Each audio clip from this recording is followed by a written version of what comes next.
vouloir profiter d'une retraite qu'on dit bien acquise et puis qui surtout qui leur permet de vivre. Et apparemment, ça devient de plus en plus compliqué. Vous savez, quand vous parlez à un certain nombre de jeunes, ils disent on sait très bien qu'on n'aura jamais notre retraite, etc. Ils exagèrent, mais vraiment autant que ça. Théo Michel, bonjour. Bonjour. Vous êtes secrétaire général adjoint de l'UDR, de Éric Ciotti, c'est bien ça. Tout à fait. Vous êtes fiscaliste. Alors, on va pas aborder, d'ailleurs, on vous fera revenir parce qu'on va faire un vrai numéro spécial, une vraie émission spéciale sur la retraite pendant le temps qu'il faut. Mais je voudrais savoir, alors, donc, comme on le sait aujourd'hui, François Bayrou a donné jusqu'à fin mai aux syndicats et au patronat pour tenter d'améliorer la très impopulaire réforme des retraites de 2023, tout en rétablissant, alors ça j'aime bien, un retour à l'équilibre financier du système pour 2030. Vous y croyez ? Non, moi j'y crois pas, et nous n'y croyons pas avec Éric Ciotti. Ce conclave, de toute manière, il a été inventé, mis en place pour sauver le soldat Bayrou. Voilà, il n'a pas de majorité à l'Assemblée nationale, et on pense, nous, à l'UDR, que ce conclave est là pour gagner du temps. Il y a déjà plusieurs organisations syndicales, d'ailleurs, qui ont quitté ce conclave, cette réunion, parce que ils voient bien que finalement aucun accord n'est possible. Vous avez le patronat qui veut rester sur l'âge de 64 ans, vous avez les autres syndicats qui représentent les salariés qui veulent revenir à 62 ans. Donc non, nous on n'y croit pas, on pense plus que c'est une opération politique pour se maintenir à Matignon. Alors, dites-moi, est-ce que toute l'affaire des retraites aujourd'hui, c'est entre 62 et 64 ans ? Ce n'est évidemment pas que ça. Non. Est-ce que c'est l'arbre qui cache la forêt ? C'est l'arbre qui cache la forêt. Nous, ce que nous proposons à l'UDR, et vous savez, si vous m'aviez invité il y a 5 ans pour parler notamment de ce qu'on propose et la retraite par capitalisation, ça aurait été un tabou total. Et on voit qu'au fur et à mesure, beaucoup de formations politiques, et notamment l'UDR, et on est en pointe sur ça, proposent d'introduire une dose de capitalisation pour sortir justement de ce schéma actuel qui ne veut plus rien dire. Aujourd'hui, vous avez de plus en plus de retraités pour de moins en moins d'actifs. 2,8 actifs seulement pour un retraité. Donc aujourd'hui, on est à 2,8 actifs pour un retraité. Exactement. Et c'est en chute, on sera autour de 1,6 dans 20 ans. Donc vous voyez que on va avoir un gros problème. Presque à un actif pour un retraité d'ici 30 ou 40 ans. Exactement. Et on va pas demander aux Français de travailler jusqu'à 70 ans, 75 ans. Vous faisiez référence aux jeunes, moi j'ai 30 ans. Je vous avoue que là, avec ce système actuel, je sais pas quand est-ce que je vais partir à la retraite. Vraiment. Ouais. Voilà, c'est vraiment ce que se disent les jeunes. Et nous, en mettant cette dose de capitalisation, qu'est-ce que ça veut dire ? Ça veut dire qu'on va prendre... quoi ? Alors expliquez justement, parce qu'on en parle souvent, qu'est-ce que c'est exactement la capitalisation et pourquoi ça fait peur à un certain nombre de gens en disant non, que ça y est, c'est l'Amérique, etc.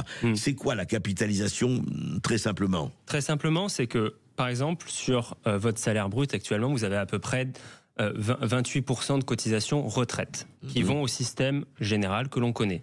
Nous, ce que nous proposons, c'est de prendre à peu près 10% de ces cotisations retraite et de les mettre dans un fonds de capitalisation. Qu'est-ce que c'est un fonds de capitalisation ? C'est un fonds qui va acheter des actions d'entreprise. Un fonds de pension. Exactement, comme ce que vous avez aux États-Unis ou dans d'autres pays anglo-saxons et même des pays du Nord. Vous avez la Suède qui fonctionne comme ça, vous avez les Pays-Bas.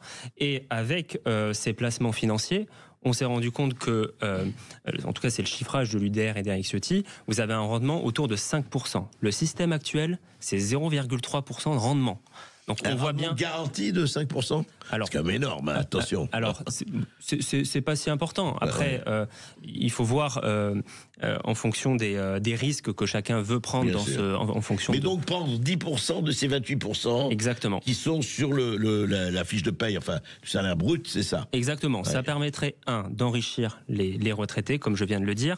Ça permettrait d'investir dans l'économie et remettre aussi un peu de croissance dans ce pays qui en manque cruellement. Le système de retraite, c'est aussi lié au nombre d'emplois et de nombre de cotisants.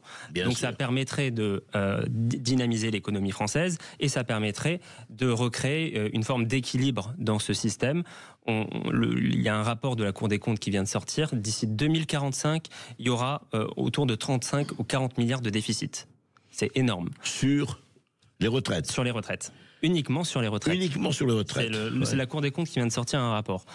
Donc il faut sortir de ce système Pas totalement, hein. On ne dit pas qu'il faut sortir du système de répartition.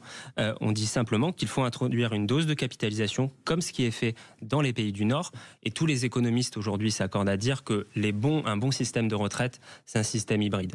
C'est un système qui lie les deux. Et alors pourquoi ça fait encore, enfin, vous allez me dire, mais il faut en parler. Pour quelle cause? Est-ce que c'est idéologique, politique ou autre? Ça fait encore tellement peur, ou en tout cas ça fait hurler un certain nombre de Français, ou en tout cas un certain nombre de partis, de syndicats, etc.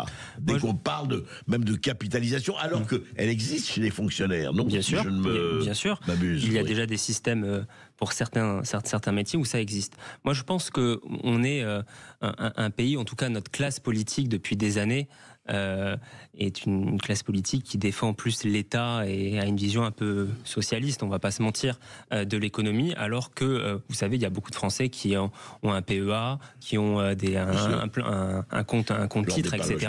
Et donc, nous, ce qu'on propose, c'est qu'une partie de ces cotisations puisse également faire tourner l'économie et qu'il y ait un meilleur rendement en investissant dans l'économie.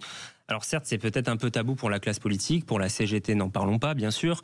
Eux, ils pensent que c'est qu'en taxant les riches qu'on va réussir à créer des emplois et à remettre sur pied ce système de retraite. Nous ne pensons pas. Ça passera par le privé, forcément. Ça ne passera pas par le privé. Ça ne passera que par le privé, pas que par le privé. Ça passera, mais voilà, par un système hybride. Mais est-ce qu'il n'y a pas un vrai problème aussi, et tant qu'il n'est pas vraiment posé, et évidemment c'est encore plus explosif, c'est la différence entre les traitements, les retraites, etc., du secteur privé et du secteur public. Bien sûr. Vous avez une différence abyssale entre les deux, quand même. Alors, bien sûr. Nous, ce que nous proposons à l'UDR, c'est de mettre sur le même pied les retraites privées et les retraites publiques. Ça me paraît... Et je crois que beaucoup de Français qui nous écoutent, en tout cas qui travaillent dans le privé, sont scandalisés de voir que dans certaines catégories d'emploi, on peut partir plutôt tôt à la retraite. Encore une fois, le système qui a été modifié par Emmanuel Macron ne modifie pas cela. Avec notre système, j'y reviens, juste pour que les gens nous comprennent. Avec un salaire de 3 000 € brut par mois, vous avez aujourd'hui une retraite avec le système actuel de 1 800 € par mois. C'est-à-dire vous avez 3 000 €, vous aurez 1 800 € de retraite. Avec le système que nous proposons, c'est-à-dire 10% des cotisations retraite vers la capitalisation, vous aurez 2 200 € de retraite. Donc c'est plus 400 €. C'est plus 400 € par mois. Donc moi, je vois pas pourquoi ça bloque. Je ne vois pas pourquoi on en ferait un tabou. Mais c'est peut-être le mot capitalisation qui fait peur en France. Mais en allant au-delà, je crois qu'on peut trouver un consensus avec les formations politiques avec lesquelles nous sommes alliés, d'ailleurs, et plus largement avec l'Assemblée nationale qui aujourd'hui... parce que qui va refuser une augmentation effectivement de la retraite à partir du moment où on ne déséquilibre pas tout. Tout à fait. Évidemment, mais ce qui est absolument fascinant de voir que ça fait des années, allez, je dirais des décennies qu'on parle de ça, et on revient toujours à 62, 64, etc., alors que d'autres pays européens ont déjà bougé très très largement. Complètement, et moi ce que je considère, c'est vraiment dommage, c'est qu'aujourd'hui on perd du temps. Parce que ce conclave, il va accoucher d'une souris, on le sait très bien. Oui, pas de fumée blanche. Hein. Ouais, non, il n'y en aura pas cette fois-ci. Et encore une fois, c'est un objet politique qui a été inventé par le Premier ministre. Des organisations syndicales ont quitté la table des négociations. Et encore une fois, il faut sortir de ce schéma parce qu'il est plus viable. Il faut sortir pas totalement de ce schéma pour être précis. Nous, ce qu'on propose, c'est un système hybride. C'est ça qu'il faut faire. Les Pays-Bas l'ont fait, la Suède l'a fait.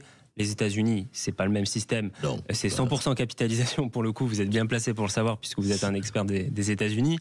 Mais on n'est pas obligé de copier les États-Unis. Oui, vous voulez dire, on n'est pas obligé de devenir BlackRock pour parler de cela. Quoi. Exactement. Ouais, on va pas devenir demain. On va pas changer le système de retraite qui a été inventé il y a très longtemps à un système par capitalisation totale. Moi, c'est pas ce que je souhaite. C'est pas ce qu'on souhaite à l'UDR, mais on souhaite surtout du bon sens.